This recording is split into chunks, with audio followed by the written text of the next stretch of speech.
Baby steps, my child. To you it may be nothing, but you make daddy proud. Your weakness is only my strength. I hear your questions and I'm closer than you think. I promise.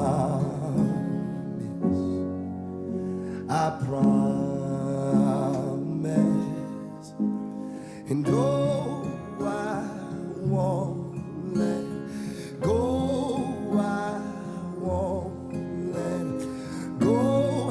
I see you right where you are, and I'm holding on to your heart. Oh, I won't let go. I won't let go. I see you right where you are, and I'm holding on to your arm. You've been here all this time. Tell me where we're looking, 'cause you weren't hard to find.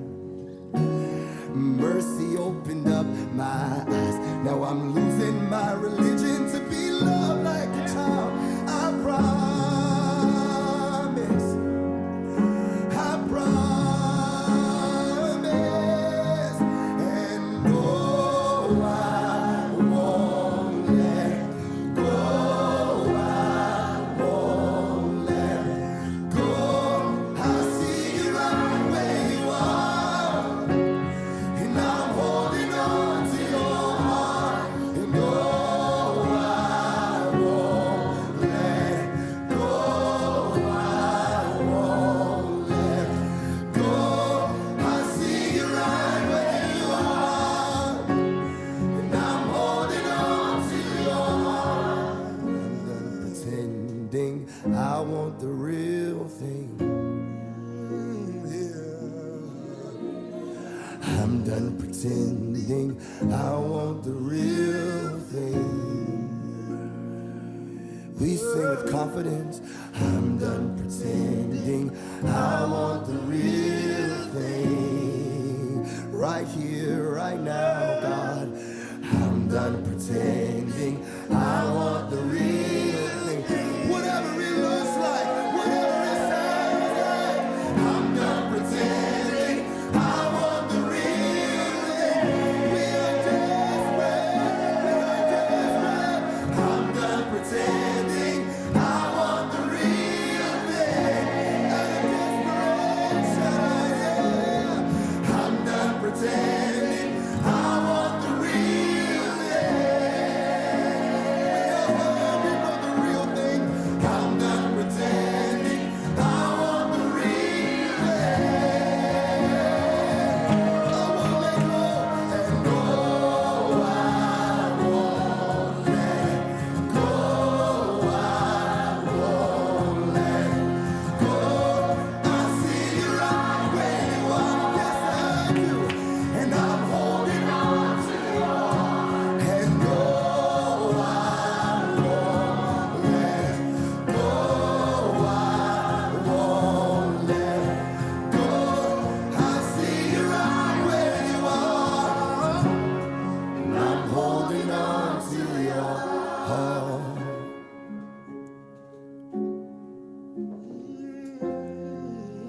You're the only thing that matters.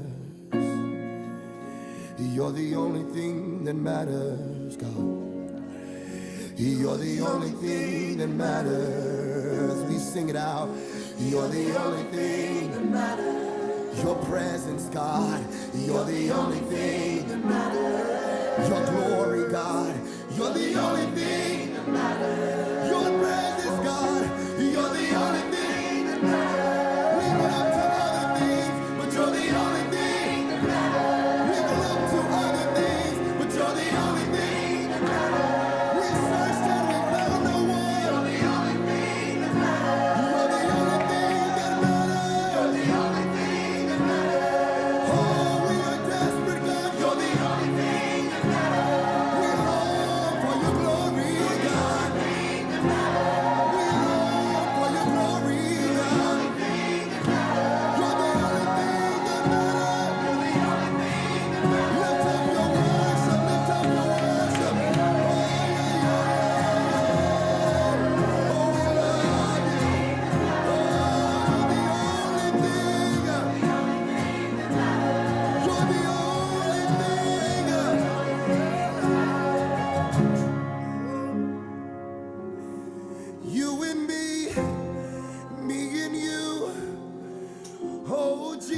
Jesus. One day in your presence. Yeah. One day, God, is better than 1,000 elsewhere. It's better than 1,000 elsewhere. And I'm see you right where you are. And I'm holding on to your heart.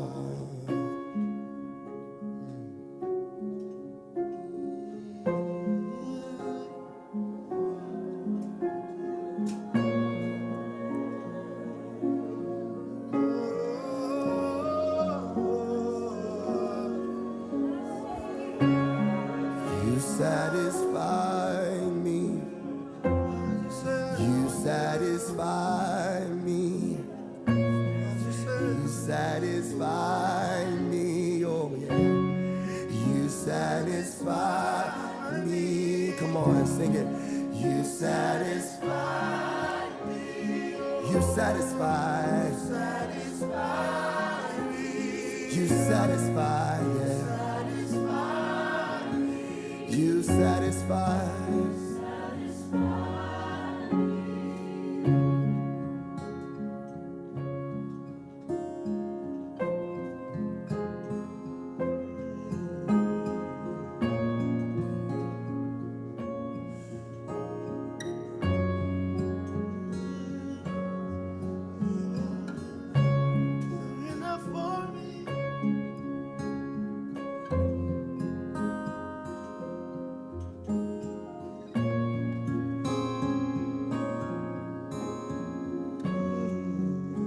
One day is better than 1,000 elsewhere. I'll trade 1,000 days for one day in your glory, one day in your presence. Me and you and me, eternity. I'll trade 1,000 days elsewhere for one day, one touch, one day, one touch, one word, one touch, one day, one touch. I'll trade 1,000. I'll trade 1,000. I'll trade 1,000. You are good, God. Oh, I've tasted, I've tasted. I've tasted, I've tasted. And I trade 1,000 elsewhere. I'll trade 1,000 elsewhere for one day. I'll trade 1,000 elsewhere for one day. I'll trade 1,000 elsewhere. I'll trade 1,000 elsewhere for one day, one touch, one word. For one day, one touch, one word. It can change everything. It can change everything. It can change everything. One day, one touch, one word. Change everything. So we come, God. We come hungry. We come hungry. We come hungry. We come longing. Let the hunger fill the room. Let hunger fill the room. Let hunger fill the room.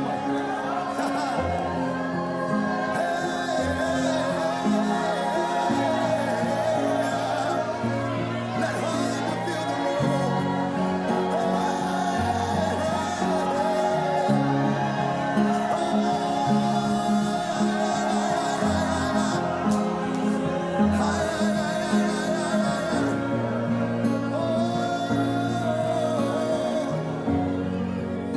Trade 1,000 elsewhere for one day, one touch, one word.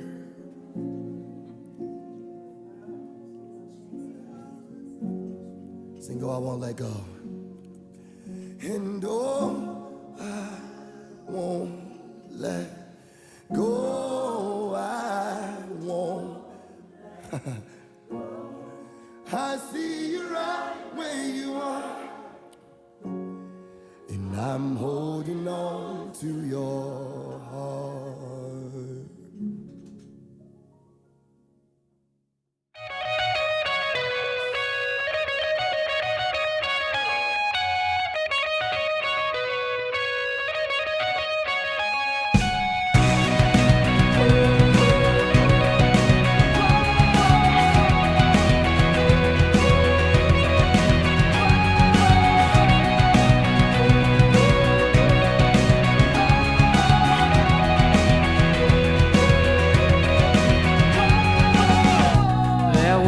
walls between us. By the cross you came and broke them down. You broke them down. There were chains around us. By your grace we are no longer bound. No longer bound. You called me out of the grave. You called me into the light. You called my name and then my heart came alive. Your love is greater. Your love is stronger. Your love awakens, awakens, awakens me. Your love is greater. Your love is stronger. Your love awakens, awakens, awakens me.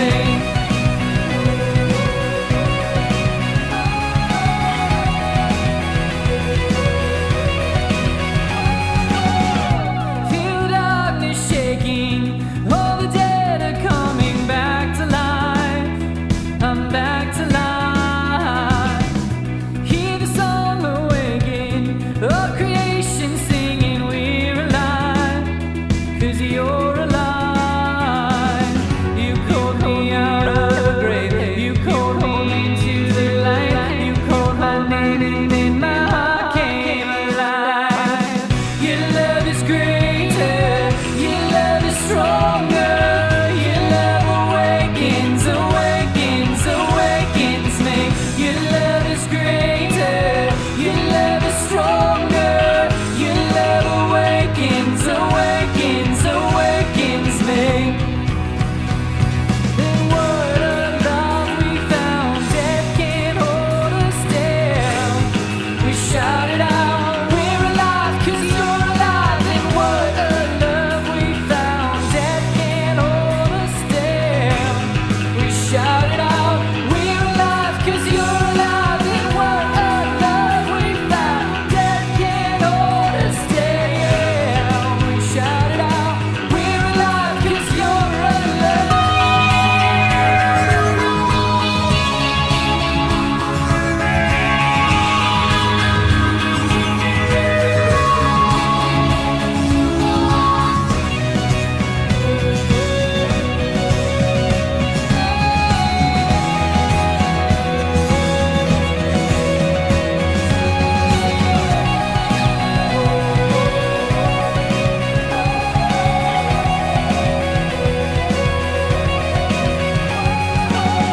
Your love is greater.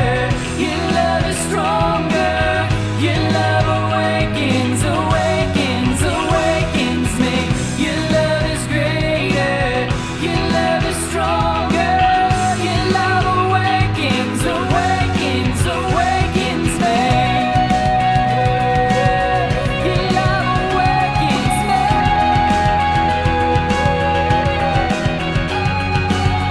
Your love is greater. Your love is stronger. Your love awakens, awakens, awakens me.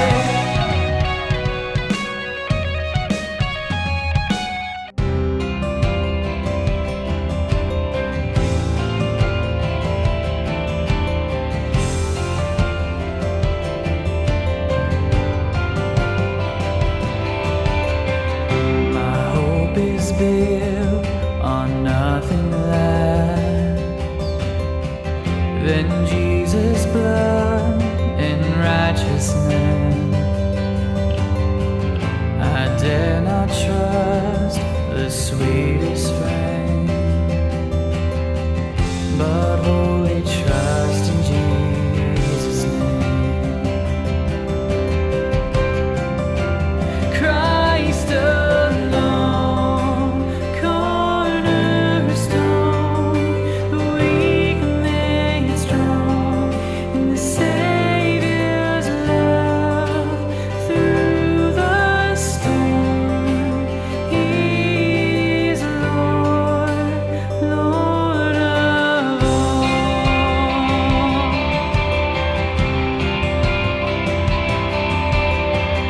When darkness seemed to hide his face, I rest on his unchanging grace. In every high and stormy gale,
may I then in him be found, dressed in his righteousness alone, faultless stand before the throne. In Christ alone, cornerstone, weak made strong in the Savior's love. Through the storm, He is Lord, Lord alone.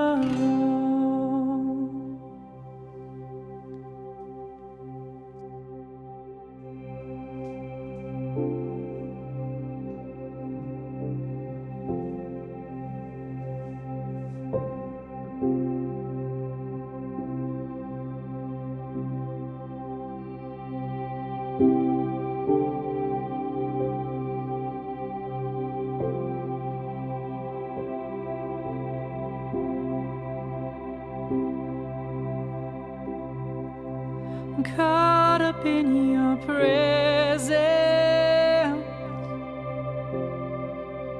Oh, I just wanna sit here at your feet. I'm caught up in this holy moment. I never wanna leave. Oh, I'm not here for blessing. Jesus, you don't owe me anything more than anything that you can do. I just want you.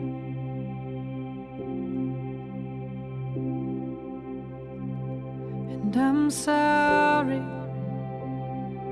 when I've just gone through the motions. I'm sorry when I just sang another song. Take me back to where we started. I open up my heart to you.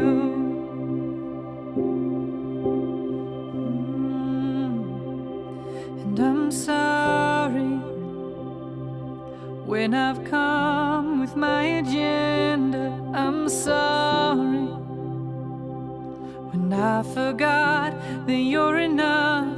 Take me back to where we started.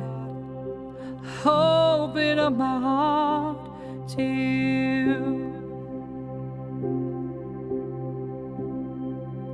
I'm caught up in your presence. I just wanna sit here at your feet. Caught up in this holy moment. I never wanna leave. Oh, I'm not here for blessings. Jesus, you don't owe me anything more than anything that you can do. I just want you. I just want you. Nothing else. Oh, nothing else. Nothing else will do. I just want you. Nothing else. Oh, nothing else. Nothing else will do. I just want you. Oh, nothing else. Oh, nothing else. Nothing else will do. I just want you. Nothing else. Oh, nothing else. Jesus, nothing nothing else will do. And I just want you, nothing else, oh nothing else, nothing else will do. I just want you, oh nothing else, oh nothing else, Jesus, nothing else will do.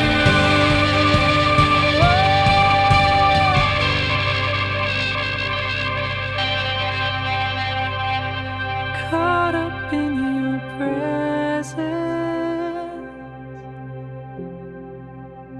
I just wanna sit here at your feet. I'm caught up in this holy moment. I never wanna leave. Oh, I'm not here for blessings. Jesus, you don't owe me anything more than anything that you can do. I just want you.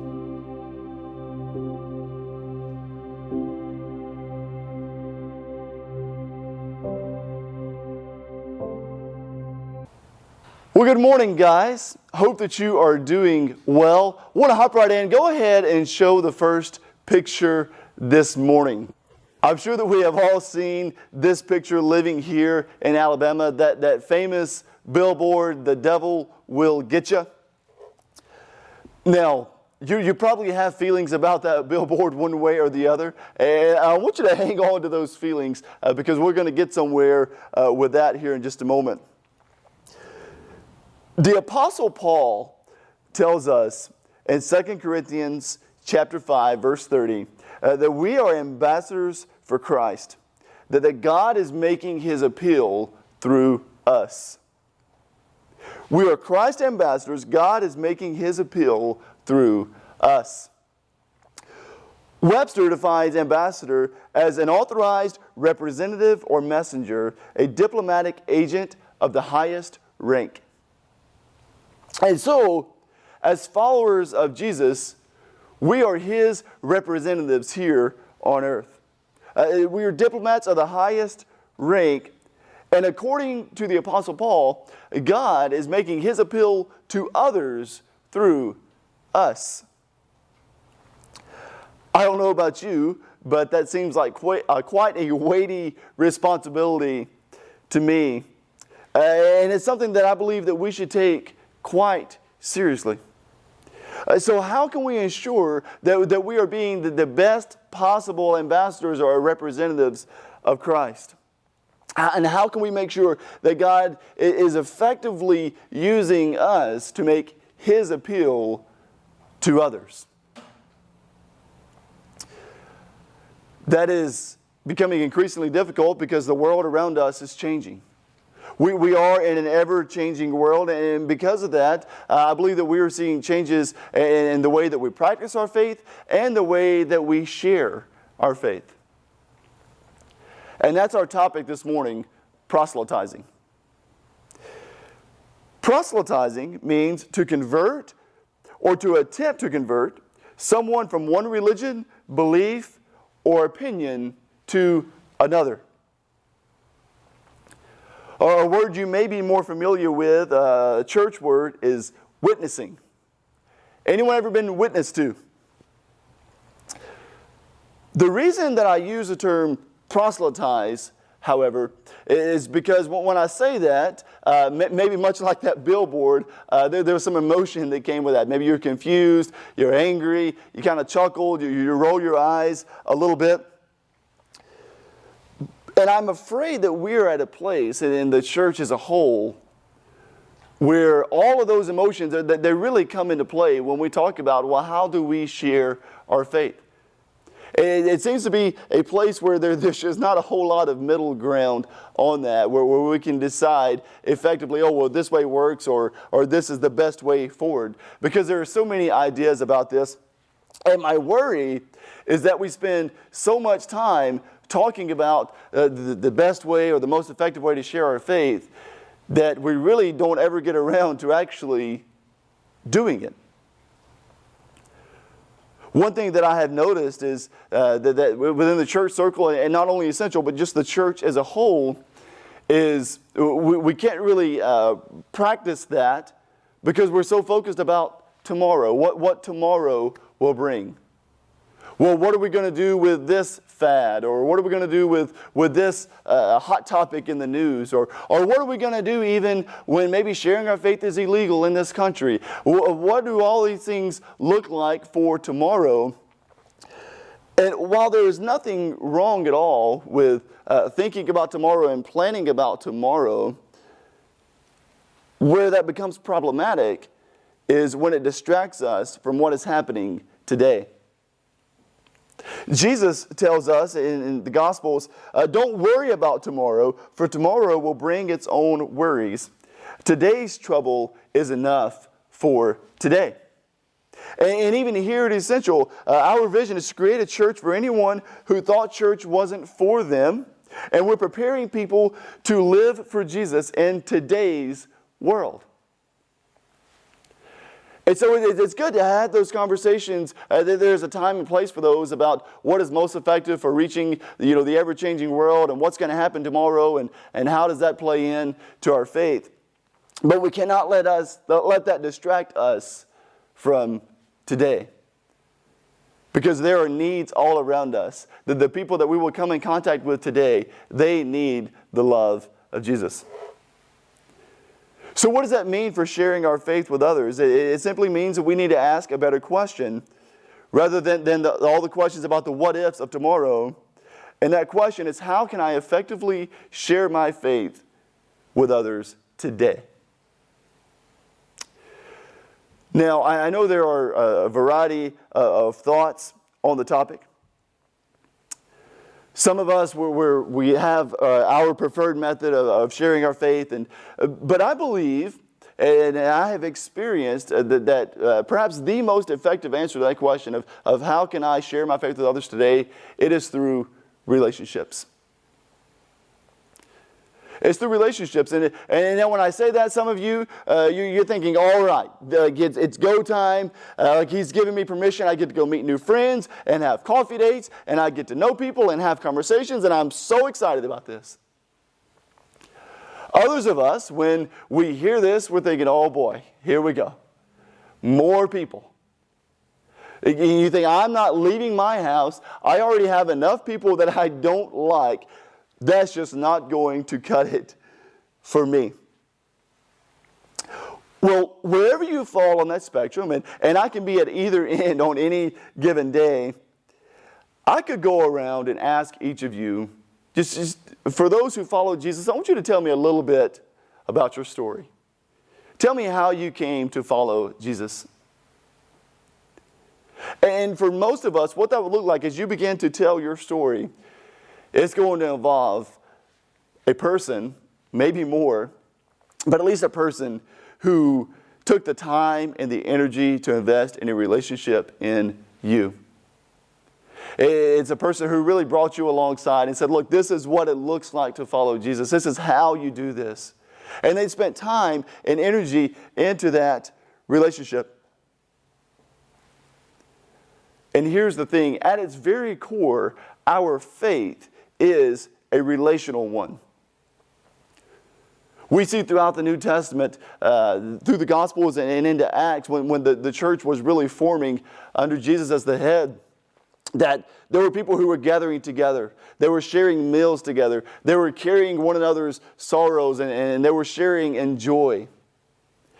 And even today, here at Essential, that is very much a part of who we are as a church. That we gather together on Sunday mornings, and we gather in our small groups, and we are doing life together. That it is very much still a relational faith that we have. So when we're inviting someone to follow Jesus, to have a relationship with him in this relational faith, what better way to start than with a relationship? So what does that relationship then look like? In short, it's built on love. Now, I know I'm probably getting a lot of reaction this morning. If you rolled your eyes before, they're probably stuck in the back of your head now when I talk about the need for love in these relationships. But hear me out. I'm not saying that you have to give someone half of a BFF bracelet or necklace on the first coffee date. That's not what I'm saying. I understand that relationships take time. I first met my wife, Kayla, prior to an overseas mission trip. So we were both in college, and we were going to go on a trip the Christmas of 2007. But we all met together, about 100 or so of us college students. We met together that October, just a couple of months prior to the trip, to get some instruction and get to know one another and those sorts of things. And I knew in that meeting that Kayla and I, we were going to be on the same team, the same small mission team. And so we exchanged phone numbers just so we would have that information. And she gave me her phone number, and I put it in my phone. And for the life of me, I could not remember her name. And so I had her number, and I could have sworn that it started with the letter L. So I just saved it as the letter L in my phone. And we went home from that meeting, and a month or so later, on Thanksgiving Day, I receive a text message that simply says, "Happy Thanksgiving," and it's from the letter L. I had no idea who this was, who was texting me this letter L, and so I simply responded, "Well, you too," and I sent that message. Well, of course, we went on the trip. That December, we spent the Christmas and New Year's together, doing some really incredible work. We came home, we began dating, and here we are 13 years later. The point of that story that I tell you is that relationships take time. We're not expecting something just to happen overnight. And important point here, I don't necessarily recommend proselytizing as a way to find a spouse. Like, hey, you want to follow Jesus? Also, will you marry me? Maybe not the most effective way of doing that. And so when I say that these relationships, these evangelistic, if you will, relationships, that they are built on love, it's not necessarily that romantic type of love that I'm talking about. Rather, it's the love that Jesus had in mind when he was asked which commandment was the most important. And he said that you must love the Lord your God with all your heart, with all your soul, with all your mind, and all your strength. And the second is equally important. Love your neighbor as yourself. Love your neighbor as yourself. The love that we're talking about here, it has two very important traits. These two traits are truth and grace. You hear us talk a lot about truth and grace here at Essential, and that's because they are so central to the gospel message. And in fact, in the opening chapter of the Gospel of John, Jesus is described this way. And the Word, and that is Jesus, and the Word became flesh and dwelt among us, and we have seen His glory. Glory as of only the Son from the Father, full of grace and truth. That Jesus was full of grace and truth. So what does it look like to be full of truth and grace? Well, that's an important question, particularly as we think about our own witness and how we are sharing our faith with others, asking others to follow Jesus with us. And you go ahead and put up that graphic, the chart here. There's a pastor in New York that I know and follow on social media, and I know he recently shared this with his own church. And I think this is a really helpful graphic for us to see. Because we see what happens when maybe there is all grace but no truth. Or we see what happens when there is all truth but no grace. And we see that when there is neither of those, when there's low grace and low truth, that the needle just doesn't move much. But in that top right quadrant there, what we see is where we have full grace and full truth. That is where we find love. And when we are doing that, when we are expressing full truth and full grace, that is where we can have those tough conversations. You may have heard the phrase, tough love. Well, that's where that comes into play. That we can have difficult conversations with people, and we can receive difficult conversations because we know that the person sharing that with us, that they are full of grace and truth. And so as we think about that and think about the relationships that we're building, do what you can to move into that quadrant where you're having truth and grace with those that you're building relationships with. A phrase that we use here at Essential is that we want to have 100% grace and 100% truth. And I believe that is where you find that love that points people to Jesus. The beauty of developing these relationships that is based on truth and grace is it works in any context. Going back to the beginning when we were talking about different methods and billboards and all these sorts of things, I have been in many different ministry contexts. I was raised in Mississippi, lived in California. I went to seminary there for a couple of years, course here in Huntsville now, and I have traveled abroad. And I only say that to say that I've seen many contexts in which the gospel is being shared. And the one that I have found most effective across the board in every context, from Mississippi to Asia to California, it is building these relationships. It's the one-on-one conversations that we're able to have with people in our living rooms and in our coffee shops and those types of places where we can really share the truth and the grace that Jesus offers. And I'll tell you, not only is that the best way to evangelize, but I do believe it is the most effective. And how is that so effective? Well, I want to conclude today. I just want to give you some real practical application of how that could work. Let's say that you are following Jesus and you're ready to jump in and begin developing these relationships and to begin sharing your faith with others. So here are some helpful tips that I have found. 5 of them. Number 1 is to know your context. To know what it is that you're trying to do and the culture in which you're doing it. In seminary, there are entire courses of study on language and culture and all these things for someone who wants to go overseas to be a missionary. And Kayla and I, for a time, we thought that we may go overseas ourselves and serve long term. Of course, we are here in Huntsville, and I can tell you through experiencing seminary, there really are no classes on how to start a church in Alabama. It's on us. It's on you and me and our church as a whole to really learn the culture, but to also keep up with the culture, keep up with the current events of what's going on. So know your context. Number 2, get to know people. If you're wanting to develop relationships and to share your faith with people, it's really tough to do that if you don't know people. So do what you can to find friends, to develop these friendships, to get outside of the church bubble. One thing that Kayla and I do with our girls is we'll take them to a public playground if the girls want to get out and play. We always meet new people there. Of course, the girls meet new friends as well. So do what you can to do ordinary things, but do it in public places where you're coming in contact with other people, meeting new friends. The third is to create margin.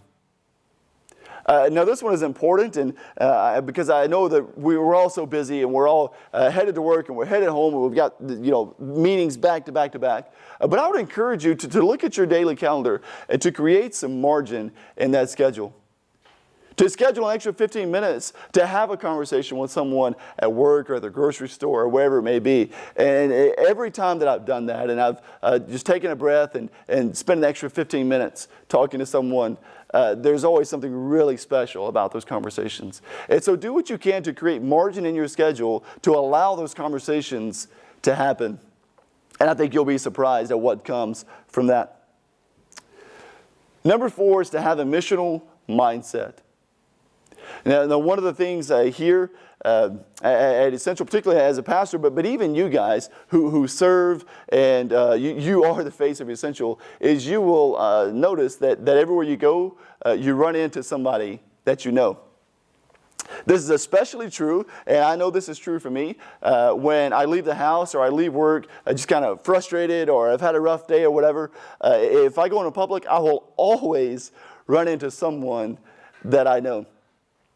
Just a personal story on this one. A few years back, Kayla and I, we were headed to a birthday party up on Montesano for someone who attends Essential. And we were running a couple of minutes late, and so I got home, Kayla got in the car, I jumped in the car, backed out of the driveway really quick, took off, and we got right over here to the 5 Points intersection. And I was wanting to turn left on Pratt to go up the mountain. And there was a van in front of me, and, just being cautious, but they would not turn left at that green light. They were just waiting on traffic to come through, and they would not turn left. And so I was getting more frustrated, ended up blowing the horn, just kind of beat on the steering wheel, yelled at them, just, would you go? We're late, we got to get there. And once they finally turned left, I glanced at the van, and as they turned, I could see their driver's side mirror. And I recognized the face of the driver. She was a precious friend of ours who was headed to the same birthday party on the mountain. Now, what did I do in that moment? Of course, I just shrunk in the seat, but I had to make the long, shameful drive following her up the mountain to that birthday party. And so it's important. That's one of the reasons I don't have an Essential bumper sticker on my car. But no, it's important to be aware of your surroundings. Excuse me. To be aware of your surroundings and to know what's going on so that we can build those relationships and not ruin them like I almost did that day. Number 5, final one, live a life that someone else would want. And here's what I mean by that. We all know those people that they follow Jesus, and because of that, and all of us, we have the Holy Spirit that lives within us, and we just see joy and peace and patience and kindness just radiate from those people. And I don't know about you, but every time I come in contact with them, I just want to have that life. I want to have that peace or that amount of self-control or that amount of patience.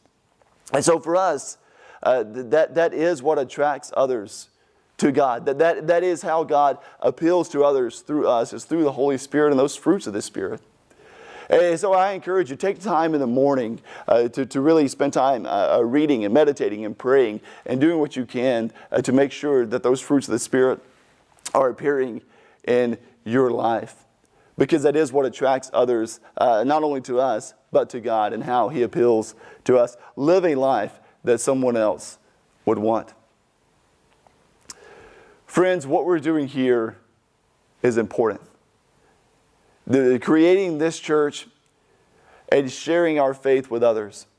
And so I encourage you that as you develop those relationships, remember that God is making His appeal through you and through me. It's important work, and I'm so glad that we get to do this together. Let's pray. God, we are so grateful for today. God, thank you for each one watching and listening to this right now. God, I pray for each person, for each family that's listening. And God, I pray that you would make your appeal through us.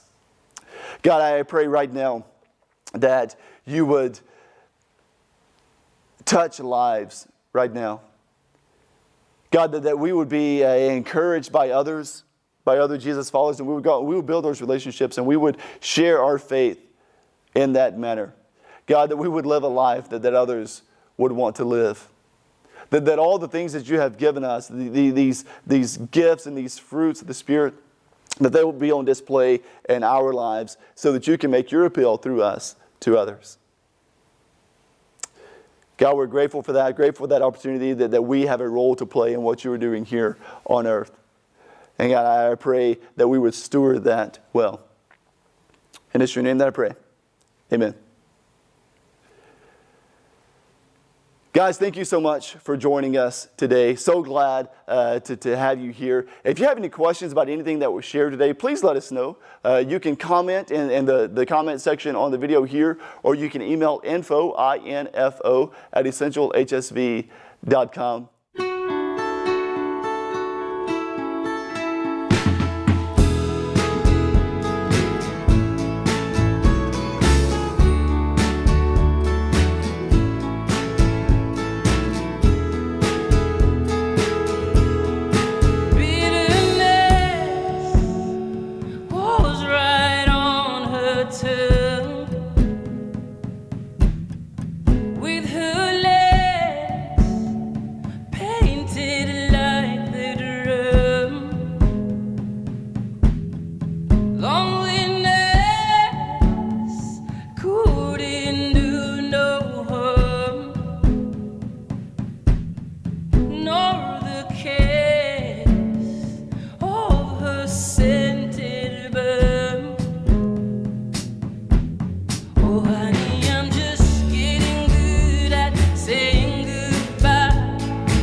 So